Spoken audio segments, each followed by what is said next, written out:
Hi, welcome to the Fundraising Leadership Podcast, episode 17. I'm Janice Cunning, And I'm David Lanjuli.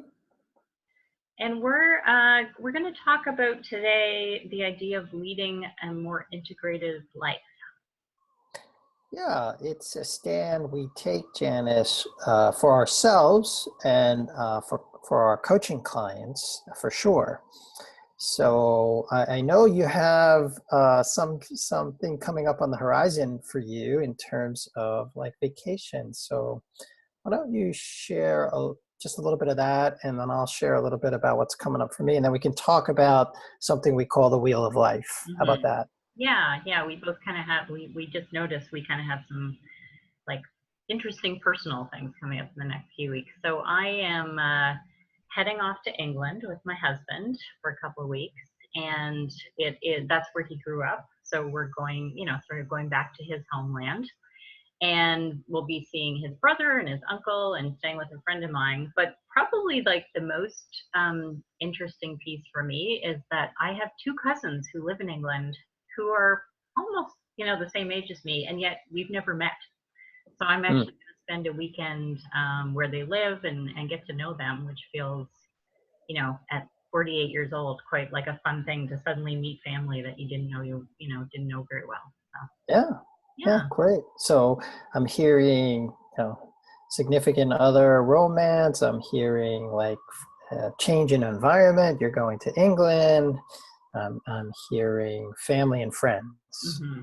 Yeah. Yep. And fun and recreation, which is and fun and recreation, of course. I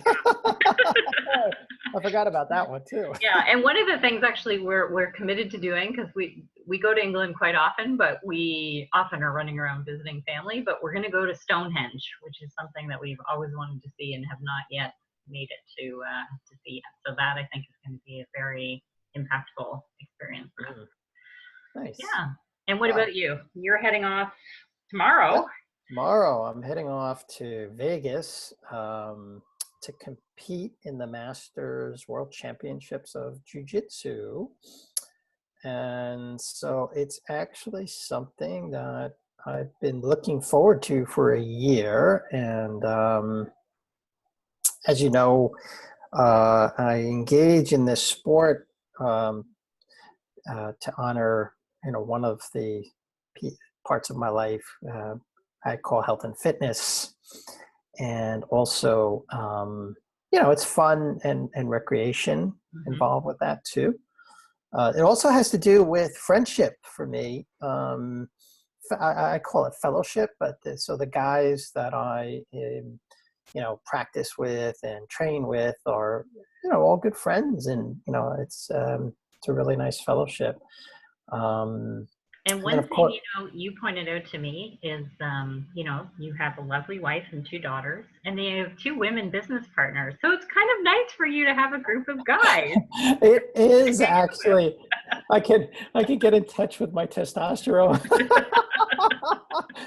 Yes, definitely. So that's good. That's good too. And of course, this is the Fundraising Leadership Podcast, and most of you listening are probably thinking, why are they talking about all this stuff that they're doing outside of work, and why am I listening to this? Why don't you share a little bit about why we think this is important? Yeah, so one of the tools that we use with our coaching clients, and use for ourselves, is what's called the Wheel of Life. And the idea is that it has you sort of look at these different areas of your life. So I'll just quickly go through them. So there's career, there's family and friends, there's your significant other, there's fun and recreation, then there's health, money, personal growth, and your physical environment.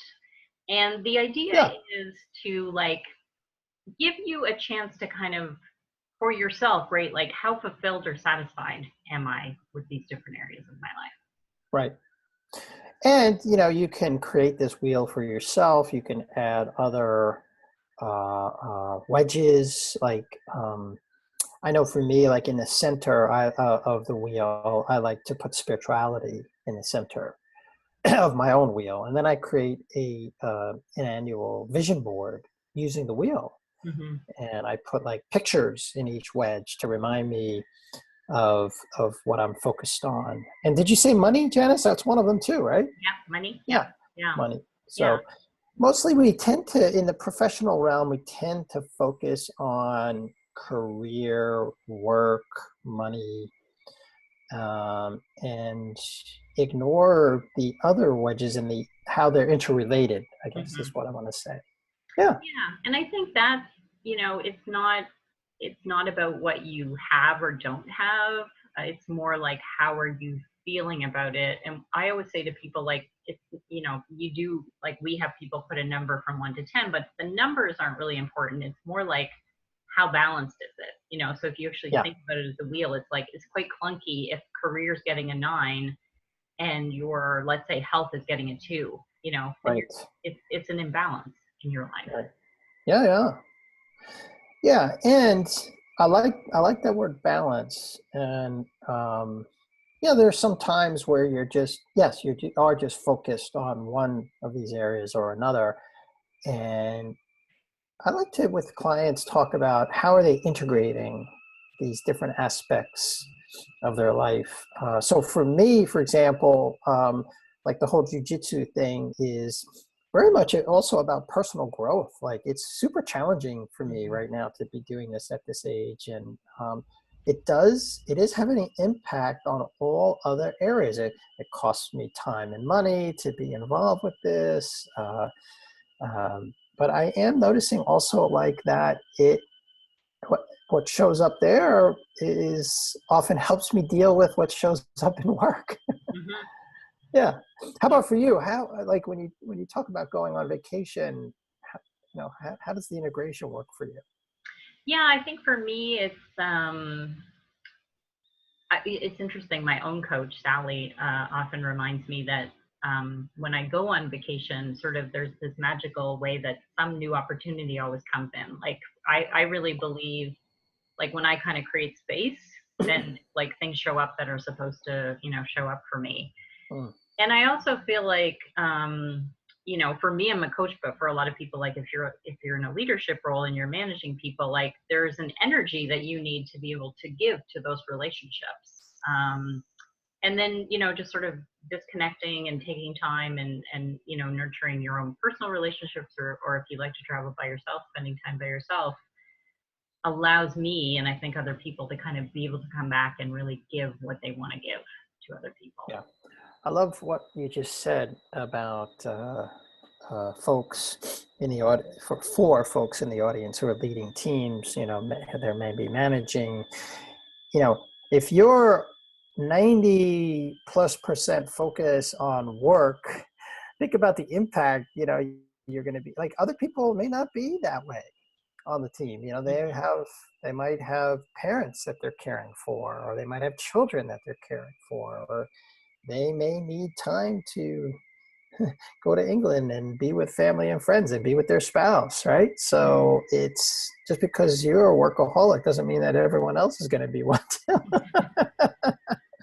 Yeah, Yeah, and I think it's, I mean, so much research about like sleep and, going out for that walk every day and, making sure you take time to eat well. Like it right. really gives you the energy you need as a leader to be able to show Yeah, up in the way. And I have sometimes people will say to me, it's also like just like they want to show up as their best selves, like positive, inspiring, able to like deal with the sort of crises that come to them. And, and when you're really not sleeping or not taking care of yourself or exercising or eating well, it can be overwhelming to deal with yeah. those when they come at you. Well, I like that you're bringing that up. So health is one of those wedges, and I believe that it really is foundational. If you're not in good health, not much else in your life works. Hmm. So I love what you're saying about sleep, and there's really three. We talk about this in my family. We talk about sort of like the three-legged stool of there's sleep, getting enough sleep. That typically means, and I know it's just gonna like rattle the audience, like for almost everybody now, that's a 7 to 8 hours a night, guys. You got to get it. there's just so much research on it now. And people think like, oh, I can get by on 4, I can get by on 6. It's just not true. That's just a bunch of baloney. Anyway, so sleep and exercise and diet. Those are the 3 things. Yeah. Yeah. Yeah. So I think let's give people something to try. Like I think career, and money and like even probably personal growth, because, if you're a leader, you might be doing a better job of paying attention to. So we'll give you the other ones and think about, as I'm reading them out to you, like, which is one that really stands out to you as needing more attention. So there's family and friends, your significant other, fun and recreation, your health, and your physical environment. Yeah. And the physical environment can mean your office, it can mean your home. So the invitation is for you to pick one of those and see where you're not integrating it as well as you might. And feel free to reach out to us if you want to talk about it. Yeah. So we'll invite you to go put it into practice. All right. See you next time. Bye. Bye.